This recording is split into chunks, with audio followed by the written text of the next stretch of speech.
Bonjour à tous et bienvenue pour la nouvelle vidéo du vendredi. Aujourd'hui, je vous présente mon nouveau camping-car perso.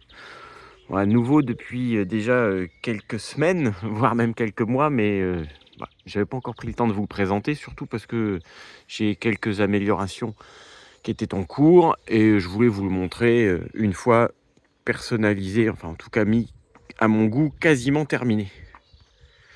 Donc ce gros bébé là, il va plaire aux amateurs de camping-car voyage au long cours. C'est donc un Laika EcoVip 9.1 sur une base d'Iveco Daily 35 C15 de la fin d'année 2005. C'est un modèle 2006. Moi, c'est ce que je voulais depuis très longtemps. Ceux qui suivent la chaîne depuis un moment, voire même depuis les débuts, savent l'attachement que j'ai à la marque Laika et aux Iveco Daily. Tout ne s'explique pas, bien que là, il y ait quand même des raisons rationnelles pour voyager loin, solide et en confort. On est sur quasiment l'un des meilleurs compromis. C'est d'ailleurs pas pour rien que les familles de voyageurs au long cours, en général, c'est la marque de prédilection. Pourquoi? Alors, la technique de construction, Laika, c'est fait pour durer. C'est simple, fonctionnel, de qualité. On a en général, et c'est le cas ici, un double plancher total chauffé dans lequel on va trouver les réservoirs d'eau usée. Ça, c'est un avantage non négligeable. Technique de construction avec des grosses cornières à recouvrement partout, jointées généreusement derrière. Ça vieillit très bien. Bon, celui-ci, j'ai de la chance, enfin, c'est pas lié au hasard non plus, il est en super état. C'est ce qui l'a emporté. On les reconnaît depuis très longtemps, les Laika, les EcoVip, à leurs deux fenêtres avant de capucine.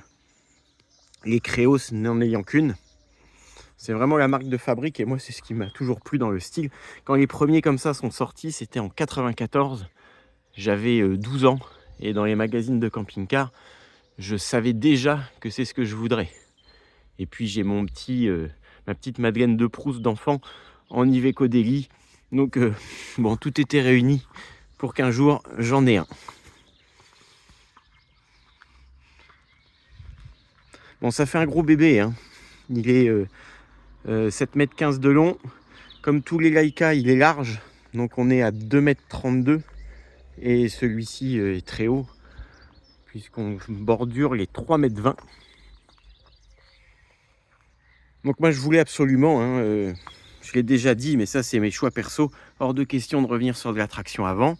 Donc propulsion, roue jumelée bien évidemment.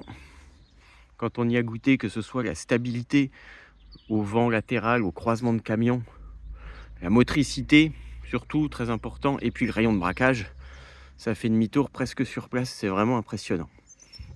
Bon, ce véhicule-là, ceux qui suivent la chaîne l'avaient déjà vu, parce que je l'avais trouvé en recherche abonnée chez un concessionnaire normand. Et puis il y a eu des déboires avec, puisqu'il y avait une erreur sur la carte grise. Il était censé être en 5 places, et en fait c'est un 4 places. Et oui, avec cette fichue réglementation à 3,5 tonnes en VL, ce véhicule-là qui normalement est un poids lourd, pour son arrivée en France, eh ben on y enlève une place carte grise pour rester dans les 3,5 tonnes.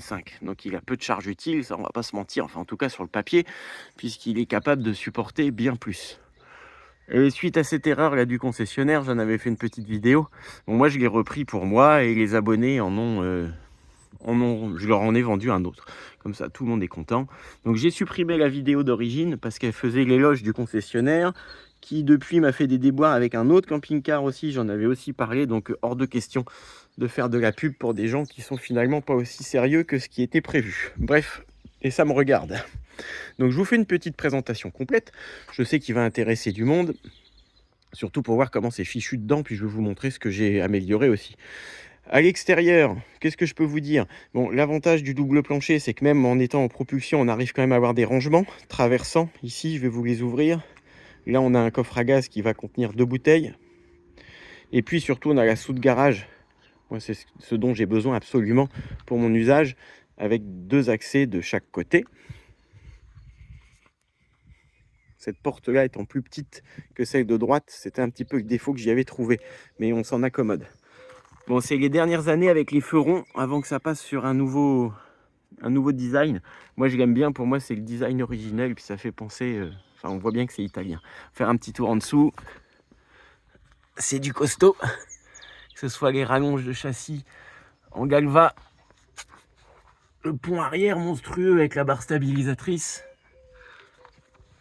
On est vraiment dérivé on est dans le monde du poids lourd, avec pas de l'utilitaire léger. Regardez le châssis poutre, la taille des éléments du train avant, l'arbre de transmission énorme. C'est pas un Fiat Ducato, ça c'est sûr. Ça n'a rien à voir. Bon, puis celui-ci est vraiment dans un état exceptionnel. Tous les bas de caisse là sont en aluminium. Ça, c'est de la tôle d'alu. Donc ça garde son brillant, c'est peint. Contraire du polyester. Un bon lustrage et ça revient. En polyester, on va trouver que la capucine avant qui est d'un seul bloc moulé. Il y a eu le pare-choc avant qui a été repeint. Un lustrage cabine. Le pare-choc arrière a été changé aussi suite à un accrochage récent, juste avant que je ne le récupère. Donc tout ça c'est neuf. Ceux qui avaient vu la vidéo d'époque se rappellent peut-être que c'était fendu ici. C'est plus le cas.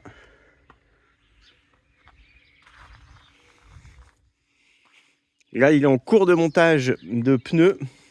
Les arrières sont pas encore faits, parce qu'on les reçoit au compte-gouttes, c'est bizarre. Donc à l'avant ils sont changés. Et on est sur des Michelin Cross Climat. Pour moi c'est le bon rapport qualité-prix. Et je voulais avoir un peu de crampon pour la motricité. Comparé aux savonnettes qui étaient montées d'origine, ils ont une bonne gueule. C'est ce que je mettais avant aussi sur les précédents, sur le 4x4 pendant longtemps, et sur mes véhicules perso. Faire un petit tour de cabine. Donc là, fin 2005, on est vraiment sur la dernière année de cette cabine sortie en 99, puisqu'après, 2007, on bascule sur le restylage avec les grands phares et le tableau de bord qui est différent. Donc là, c'est vraiment la cabine à l'ancienne, entre guillemets. Mais moi, j'aime bien. J'ai fait quelques améliorations. Je vous expliquerai ça. Vous voyez, il est dans un état incredible. Bon, en même temps, il avait 94 000 km. Hein. Et bien traité, bien conservé, bien stocké. Ça change tout. Je vais vous montrer sous le capot. Alors mécaniquement, sur cette série, on va retrouver le fameux 2,8 litres Sofim, celui des Ducato aussi, qui à la base est un moteur Iveco. Simplement qu'il est positionné en long. Ce n'est pas un moteur transversal comme sur un Ducato. J'ai fait aucun nettoyage de l'AB moteur. Il est dans cet état-là d'origine. Bon, tout est très accessible. C'est ça qui est bien là-dessus. Filtre à air, ventile habitacle, lave-glace, le niveau d'huile, liquide de refroidissement, les freins, la batterie. Pas besoin d'aller démonter ni de s'insérer en dessous ni sous un siège chauffeur. Là, je viens de lui faire l'émetteur récepteur d'embrayage. C'est hydraulique. Hein, et c'est d'une seule pièce là-dessus. C'est-à-dire qu'on ne change pas l'émetteur ou le récepteur. C'est tout d'un bloc et c'est livré déjà sous pression. En fait, c'est tout l'ensemble qu'on change. J'avais les vitesses qui accrochaient un petit peu. Donc j'ai fait une vidange de boîte, mis un produit. C'était pas mieux, ou à peine. Par contre, là, en faisant émetteur-récepteur, ça a solutionné notre problème. Ça manquait certainement de pression pour débrayer à fond. Et puis, petit déboire aussi, il y avait un compresseur de clim qui avait été mis, changé neuf, avant l'achat. Mais celui qui l'a monté avait oublié d'y mettre de l'huile et mettre du gaz. Il a dû gripper au démarrage, bon, on ne saura jamais. Donc j'en ai remis un neuf. Vous l'apercevez là-bas en bas. Alors, on va zoomer, on voit que la poulie là, est toute neuve. Et alors il faut savoir, pour la petite anecdote, peut-être que vous êtes peu nombreux à le savoir, même les amateurs de Laika, c'est que les châssis Iveco qui étaient livrés chez Laika n'avaient pas la clim, pas de verrouillage centralisé notamment, et c'est Laika qui faisait le post-montage, en même temps que la cellule. de venir y adjoindre un compresseur de climatisation, de mettre tout le système. Donc tout ça, c'est de la seconde monte, c'est pas du Iveco. Et pour trouver le compresseur de clim, ça a été un peu une affaire, mais on a réussi. Il faut savoir que c'est un compresseur agricole issu des tracteurs de la marque Sanden, fabricant connu de compresseurs, mais voilà, une référence qui n'a rien à voir avec ce qu'on pourrait trouver si on essayait d'identifier via la plaque du véhicule. C'est un véhicule qui ressort sans climatisation au départ. Et alors je peux vous dire qu'avec ce compresseur-là, j'ai jamais eu un véhicule qui fait autant de froid. Donc on a bien le bouton d'origine, hein. C'est fait comme si c'était intégré. Enfin ça c'est bien le bouton Iveco. Mais tout ce qui se fait derrière est fait par Laika. De même que la motorisation des portes, la centralisation. Puisqu'ils viennent ensuite centraliser la porte arrière aussi. Enfin, ils ont vachement bricolé, ils sont vachement intervenus sur le porteur en lui-même. Ça, moi, je le savais pas avant. Hein.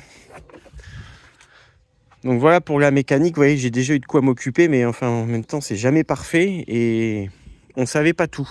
Tout n'avait pas été dit, évidemment. Puis moi, j'aime bien quand tout fonctionne et puis qu'on a du matériel de qualité pour être tranquille. Donc j'ai refait aussi vidange de pont arrière parce que ça, personne n'y avait pensé. Je retourne par ici, hop là. Moi je m'en lasse pas de ce châssis. Vous voyez, on a le réservoir hein, comme sur un camion aussi, d'ailleurs de petite taille. C'est 60 litres en autonomie, c'est pas monstrueux, mais il existait des kits accessoires optionnels. Bon, celui-ci, il a le montage d'origine. Voilà pour la mécanique. Et puis, je vous propose maintenant, on va passer à l'intérieur. Maintenant, avant d'aller dedans, je vais quand même vous montrer, moi, ma source majeure d'achat, puis ce qui plaît aussi à la plupart des gens qui achètent ces gros volumes. La soute garage, avec donc côté passager, un accès par une porte style haillon, par vérin. C'est bien pratique quand il pleut, on peut s'abriter. Par contre, ça prend de la place, ça nécessite d'avoir du dégagement pour l'ouverture. Ça, faut y penser. Donc ça intègre le seuil. La marche est un petit peu haute, hein, puisqu'on a une garde au sol qui est importante, mais ça va. Et tout est habillé d'aluminium, fait pour être chargé, c'est du solide. La roue de secours est à l'intérieur. Moi, j'ai refait quelques aménagements dedans. Voilà, après, chacun fait en fonction de son usage. Donc, côté droit, c'est la chambre du chien, qui ne roule pas, évidemment, qui n'est pas dedans quand on roule, mais qui dort là la nuit quand il dort pas dehors et surtout quand elle est toute mouillée, ça lui fait un abri sans aller sentir mauvais à l'intérieur. Vous voyez, Laika pense à tout puisque d'origine on a une plaque en aluminium ici qui va être pour mettre les béquilles centrales moto ou scooter puisque c'est un peu le but de cette grande soute. Donc la séparation, moi de l'autre côté, ça va être tout ce qui est technique. C'est chauffé. Et puis on a bien sûr, j'y reviendrai, un accès vers l'intérieur. Ça c'était condition obligatoire aussi. Pas d'accès intérieur, moi pas d'achat. Puisqu'il faut que le chien puisse nous voir et venir s'il a envie aussi. Puis une grande soute comme ça, dans laquelle on ne pourrait pas accéder depuis dedans, c'est quand même dommage. On peut faire sécher du linge, stocker des tas de choses. S'il faut systématiquement passer par dehors, c'est quand même un peu bête. Message pour Imer qui par exemple ne fait bien souvent pas de communication avec ses soutes. Vous voyez, cet accès est beaucoup moins important, mais ça permet quand même de pouvoir venir chercher d'autres affaires. Il y a un éclairage de chaque côté, puis j'ai rajouté un éclairage à détection. J'ai aussi rajouté moi une alarme avec une périmétrie sur toutes les portes de soute. Donc dès qu'on ouvre quelque chose, ça sonne. C'est important, même si je suis pas parano. En dessous là, ça s'ouvre, on va y trouver une débatterie auxiliaire et un rangement traversant qui fait tout le plancher et rejoint l'autre côté. Donc là, on n'a plus le traditionnel marchepied Laika qui vient habillé avec le bas de caisse, la marque Project 2000, qui est un peu une usine à gaz. Il a été remplacé par ce tulé électrique, finalement beaucoup plus fiable, même si un peu moins joli une fois replié, parce que on n'a pas de fermeture là. Bon, c'est un parti pris. Moi, j'ai repeint en noir propre. J'ai installé une lumière à détection ici, donc dès qu'on s'approche, ça éclaire la zone pour monter ou descendre. Pour ceux qui découvrent la marque, Je le remontre hein, toujours chez Leica, regardez la qualité et l'entourage de la porte-cellule comparé à ce qu'on trouve d'habitude. Vous voyez l'épaisseur du montant, la façon dont tout ça s'est réalisé, avec la moustiquaire intégrée, la poubelle et une fenêtre avec son store, bien sûr. Ah, j'en profite, je suis passé. Vous voyez, petit clin d'œil. On va rester discret, il y a juste ça. Une dernière chose avant de passer à l'intérieur aussi que je voulais vous montrer. Qui dit camping-car italien dit souvent des WC nautiques. Alors qu'est-ce que c'est les WC nautiques? C'est un gros réservoir sous le camion d'eau noire à la place du petit réservoir à cassette qu'on connaît sur nos camping-cars. Alors celui-ci, il a le double montage. On va avoir le WC à cassette classique. Je ne sais pas si c'est fermé à clé ou pas. Ouais. Et on a une vanne de dérivation. Et si on veut, on peut utiliser un réservoir d'eau noire. Hop, qui va venir se vidanger ici, donc avec un gros tuyau. En France, c'est pas forcément super pratique, mais si on est garé à côté d'une borne de vidange, vous savez, au sol où il y a la vidange WC, on vient y mettre notre tuyau et ça permet de gagner 47 litres de réservoir de toilette en plus de la cassette classique. Allez, cette fois on va dedans. Ce que vous voyez mal à la vidéo, c'est qu'on est très haut et que la marche est haute. Si quelqu'un vient pour frapper, là, vous voyez, on peut même pas voir dedans. C'est bonjour messieurs, dames, vous êtes mal stationnés, vous pouvez dégager s'il vous plaît. En gros, ils ont du mal à vous voir. La hauteur de seuil, moi ça me rappelle un peu la cellule amovible sur 4x4 parce que finalement le plancher il est là quasiment à hauteur de ma hanche à moi. Voyez, donc on monte vraiment à bord et ça fait une sensation totalement différente des camping-cars standards. Allez, on y va.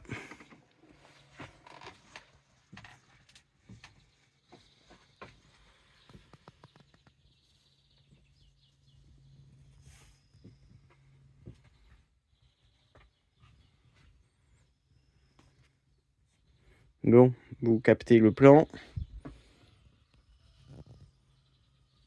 C'est très classique, mais très fonctionnel. Donc du fait de la largeur extérieure quand même assez importante, on arrive à avoir un couloir intérieur qui est très large, on peut se croiser sans problème, et beaucoup plus large que dans bien des véhicules.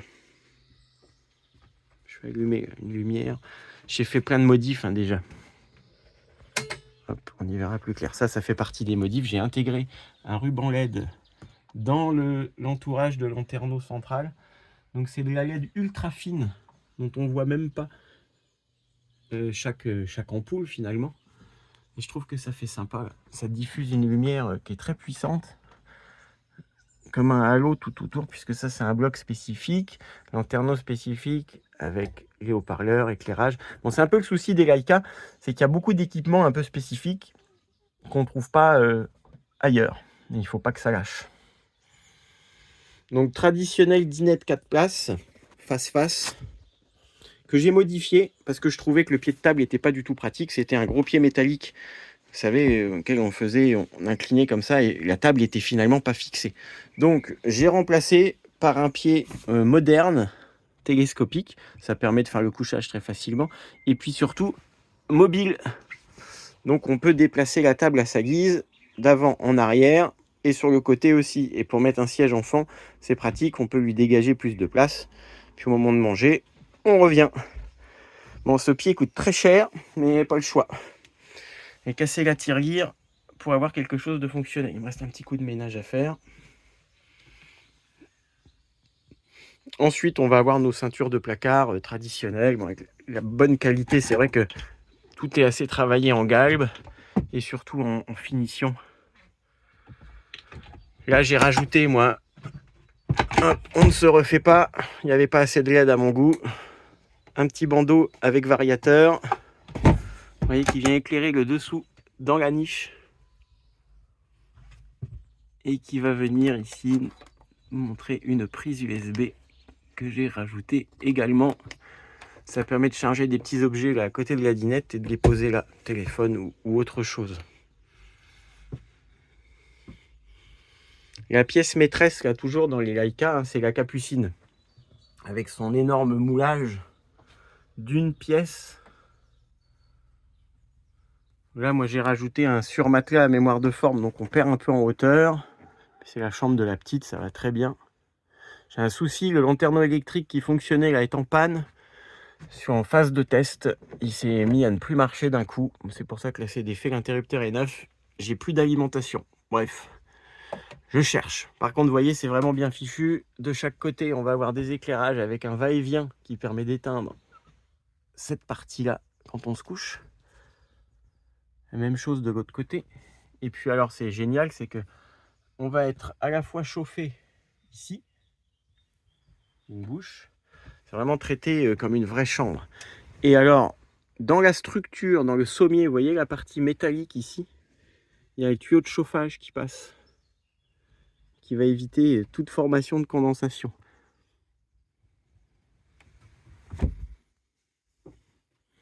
En contrebas, on trouve notre poste de pilotage. Alors c'est vrai qu'il faut bien baisser la tête, il y a une petite marche. Et on retrouve donc notre tableau de bord d'Iveco, où on a le régulateur de vitesse intégré ici, donc ça c'est quand même très bien. La climatisation, je l'ai dit tout à l'heure, rétroélectrique, ABS anti-patinage, direction assistée. Moi je l'ai agrémenté, petite modif perso, j'ai commandé en Italie un kit déco tableau de bord, là vous voyez, parce que c'était un petit peu tristoun, qui rappelle un peu le dessin des sièges et la couleur. J'ai modifié ici avec une alimentation permanente qui fait voltmètre aussi. Et j'ai installé le GPS qui est fixé à demeure sur le tableau de bord. Il y a une nouvelle caméra de recul qui a pris sa place au plafond. Et j'ai mis des super haut-parleurs JBL pour avoir un son un petit peu meilleur. Je précise que le siège passager pivote et qu'on va trouver en dessous tout ce qui est transfo chargeur, boîte à fusibles. Tout est répertorié ici chez Laika. Ensuite, la cuisine, plutôt simple et sobre. Assez compact, mais on y trouve ce qu'il faut, avec un travail du bois, vous voyez, il y a un petit galbe, tout ça. Bon, tout est de bonne qualité. Allumage piezo, évacuation d'eau. Il faut préciser que chez Laika, tout ce qui est tuyauterie est domestique, c'est-à-dire qu'on a des diamètres, etc., comme dans une maison. C'est pas dérivé du camping-car pour ça. C'est plutôt bien fait pour durer et pas être embêté. Il y a des arrêtoirs partout, petites astuces, voilà. Bon, je vous montre pas tout dans le détail. Les étagères de rangement là aussi. Ici, pour ceux qui avaient vu la vidéo à l'époque, quand il était vendu par le concessionnaire, le panneau de commande, l'écran était HS. Il a été réparé par Repturn, le spécialiste de Nantes, depuis, donc tout va bien. Ensuite, on va trouver notre combiné frigo, freezer, Dometic, AES. Au-dessus, il y avait une télévision avec un bras. Moi, j'ai démonté, pas besoin. J'ai refait un petit support pour un panier de rangement pour les jouets de la petite, avec un petit rebord ici. On va retrouver encore des rangements un peu partout. Alors c'est vrai que pour celui qui veut la télé, ici, il y a de quoi faire, parce qu'il y a un pré-équipement là. Il y a un pré-équipement ici. J'ai refait aussi un petit rebord. On voit ma volumétrie d'alarme aussi. Et on va voir un pré-équipement télé à l'arrière. Je vais vous montrer après. Alors, quand on continue, on trouve cette grande double penderie.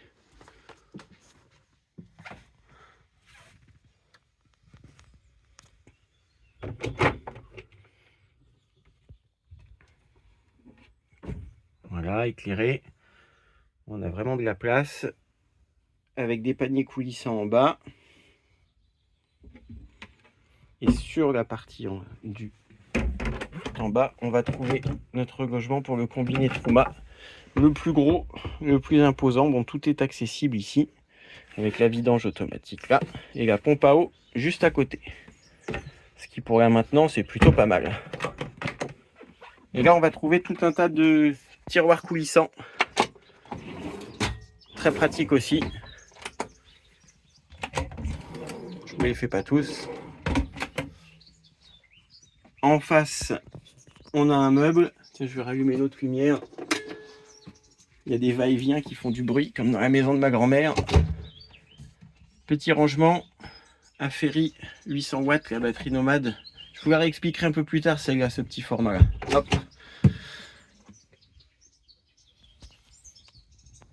Le ciel de toit, c'est un espèce d'élément granité qui risque pas de pendre, là, hyper solide. Et là, on va avoir l'accès, donc, hop, au lit arrière. On voit que tous les matériaux sont faits pour être utilisés et pour durer.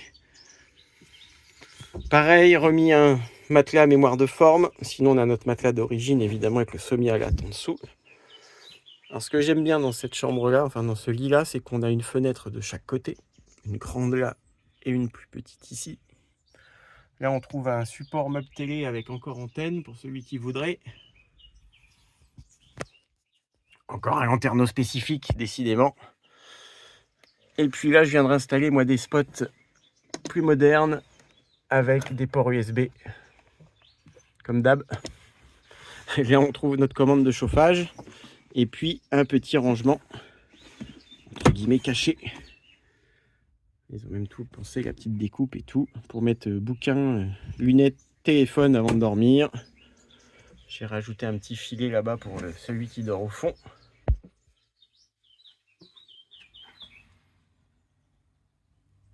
Et donc, je vais vous montrer l'accès à la soute.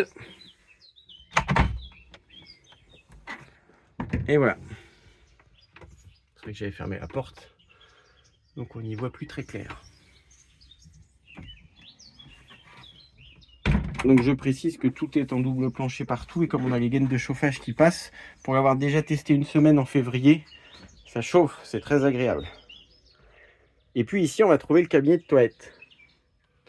Alors ce que j'ai trouvé sympa, c'est qu'on a des interrupteurs à l'extérieur, partout un peu comme dans une maison, avec prise de courant aussi.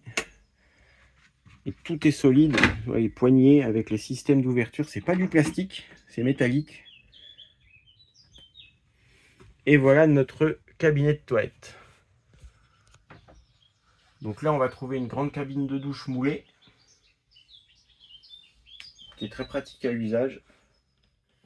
Un autre bac à douche devant la partie lavabo, comme ça on n'hésite pas à mouiller si besoin. Notre lavabo, avec des rangements. Voilà. Et alors le WC tête Ford à tête pivotante, qui du coup est assez haut du fait de la vidange, enfin du réservoir supplémentaire en dessous.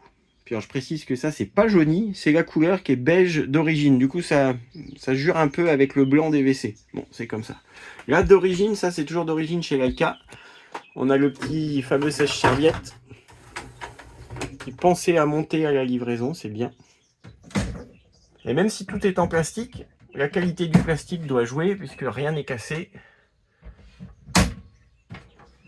Et tout fonctionne bien. Et là, c'est notre store de fenêtres qui fait le côté dépoli. Ce n'est pas la vitre.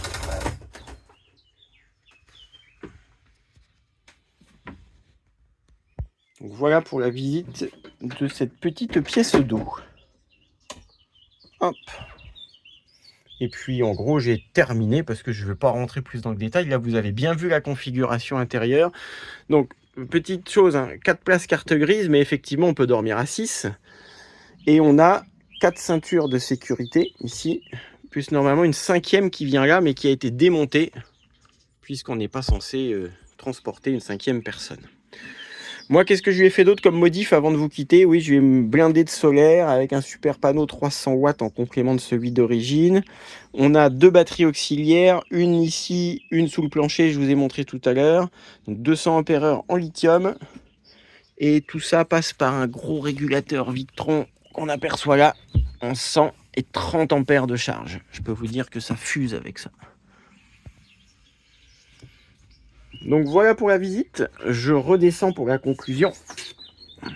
En résumé, c'est ce type de camping-car qui peut sans aucun doute plaire aux amateurs de voyage au long cours, qui cherchent la fiabilité, le confort, la facilité de réparation en mécanique. Donc si vous cherchez un 9.1 G, vous aurez au moins cette vidéo détaillée qui vous permet de savoir à quoi vous attendre. Moi, quand j'avais voulu en acheter un, j'ai pas trouvé de vidéo en France qui présentait ce modèle-là. Donc, c'est maintenant chose faite. les Français auront leur vidéo. Sur ce, je vous dis à bientôt. Je pense que la vidéo était un petit peu longue.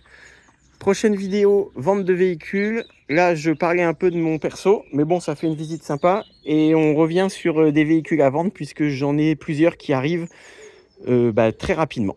Quand cette vidéo-là sera sortie, j'en aurai déjà reçu. Mais chaque chose en son temps. Allez, prenez soin de vous. Bye bye, abonnez-vous si ce n'est pas encore fait. Pour ceux qui sont en recherche, n'hésitez pas à me contacter. Je vous donnerai toutes les modalités. Salut à tous!